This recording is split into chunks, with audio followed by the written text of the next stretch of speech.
mercado não para. O maior caso de corrupção do Brasil é conhecido como escândalo do Banestado. A história se remonta a 1993, quando os três principais figurões do Ministério da Economia, que era chefiado pelo futuro presidente Fernando Henrique Cardoso, viajam a um paraíso fiscal, Luxemburgo, e num final de semana dobram a dívida pública brasileira. Você tem o direito a conhecer a verdade.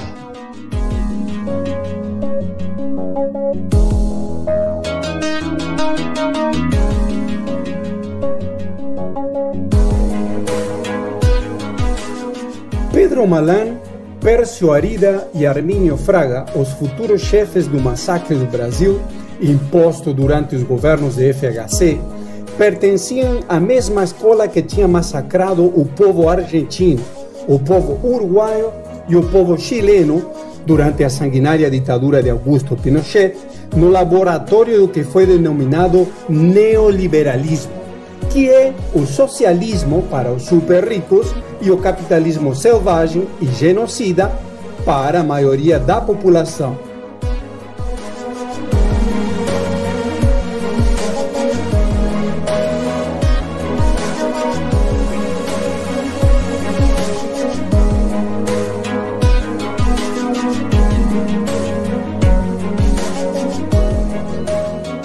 No único final de semana, dobraram a dívida externa de 65 bilhões de dólares para 120 bilhões de dólares.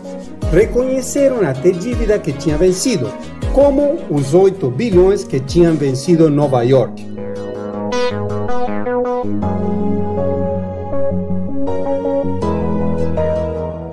Com esses títulos podres, durante os governos de Fernando Henrique Cardoso, foi entregue a metade do Brasil a troco de nada. Assim, foram entregues os bancos estaduais, as empresas públicas de telecomunicações, a Companhia Siderúrgica Nacional, a Vale do Rio Doce e partes importantes de outras grandes empresas, como a Petrobras, a Eletrobras e o Banco do Brasil. Um dos casos mais escandalosos foi o da Vale do Rio Doce, a maior produtora de minério de ferro do mundo. O valor da venda foi de pouco mais de 3 bilhões de reais, mais ou menos o mesmo valor em dólares, ou o equivalente aproximado a 2% do valor de mercado. Ainda os compradores ganharam o estorno em impostos de 640 milhões de reais e o pagamento por ser feito pelos títulos podres da dívida pública, que não valia nada.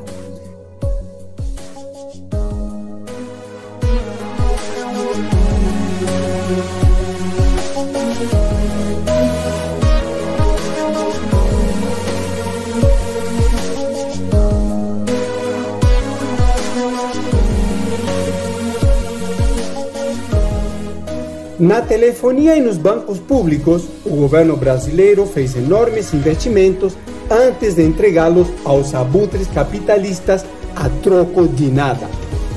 Na Petrobras, 40% das ações foram entregues na Bolsa de Nova York por 7 bilhões de dólares, ou menos de 10% do valor. Mas o mais grave foi que a Petrobras passou a ficar sob jurisdição da Justiça dos Estados Unidos. O mesmo aconteceu com várias outras empresas públicas, e as graves consequências as estamos pagando agora.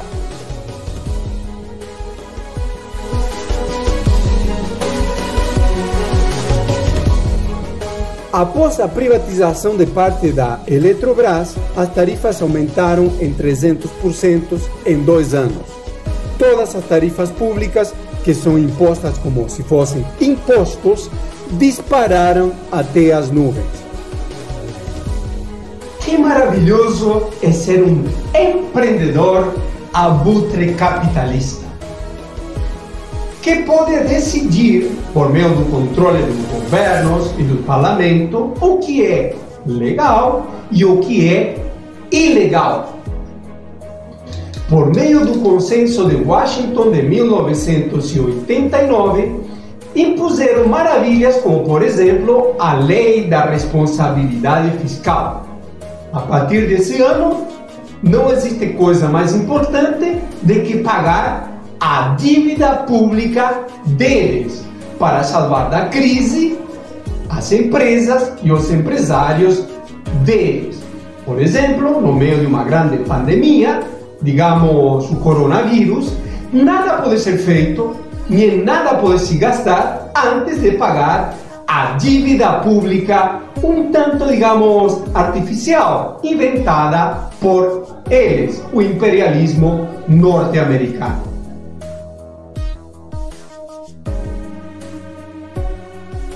Há o mito de que as empresas privatizadas forneceriam um serviço melhor.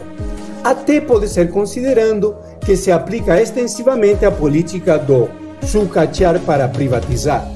Na realidade, o custo social por ter entregue meio Brasil é gigantesco. Equivale a que toda a população brasileira ganhasse 30 salários mínimos mensais durante 500 anos. Todas as grandes empresas nacionais e estrangeiras, os políticos, altos juízes, apresentadores de televisão participaram do esquema e receberam fartas propinas. A movimentação das propinas foi realizada por meio de esquemas novos.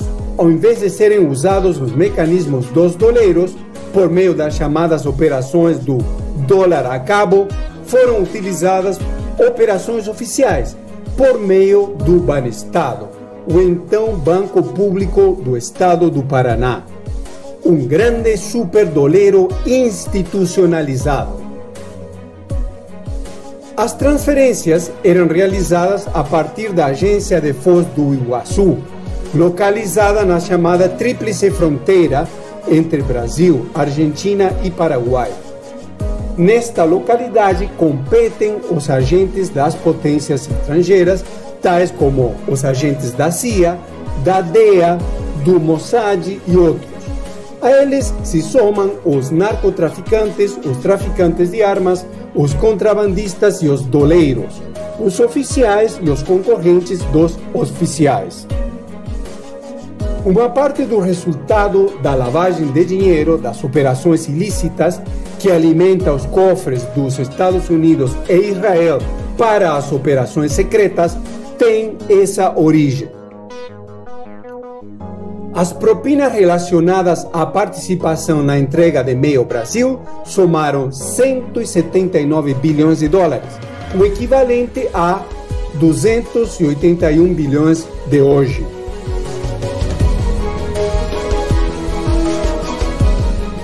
Esses recursos foram transferidos para a agência de Nova York do Banestado. De ali, o dinheiro passou aos grandes bancos que os moveram principalmente a paraísos fiscais, de onde voltaram ao Brasil como investimento estrangeiro. Um grande lavado oficial de dinheiro realizado com a cumplicidade dos bancos norte-americanos que intermediaram a operação e deixaram todo mundo de rabo preso. Desde aquele momento em diante, passou a ser corrupção tudo que estivesse contra os interesses dos Estados Unidos. Ilegal seria tudo o que beneficiasse os Estados Unidos. Um super mega doleiro internacional. A crise de 2008 colocou uma pá de cal sobre o chamado neoliberalismo e seus mantras, como que agora era a vez da democracia em abstrato, que não existia mais o comunismo e muito menos a classe operária.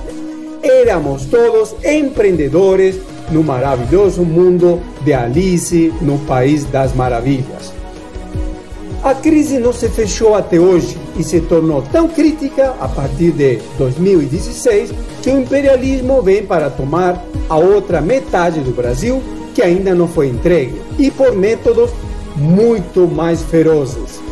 É um Banestado 3.0, onde os doleiros tradicionais são substituídos pelo modelo colombiano do Estado narco-paramilitar, com leis muito reacionárias, inspiradas no ato patriótico do governo de George Bush Jr., adicionado do paraíso chilenos para os ricos e o Haiti para os pobres.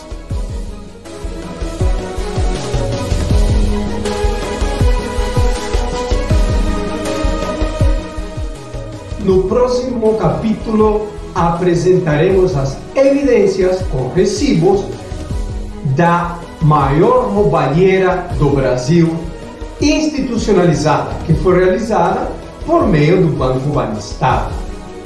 O total do valor transferido soma, em valores de hoje, quase 300 bilhões de dólares.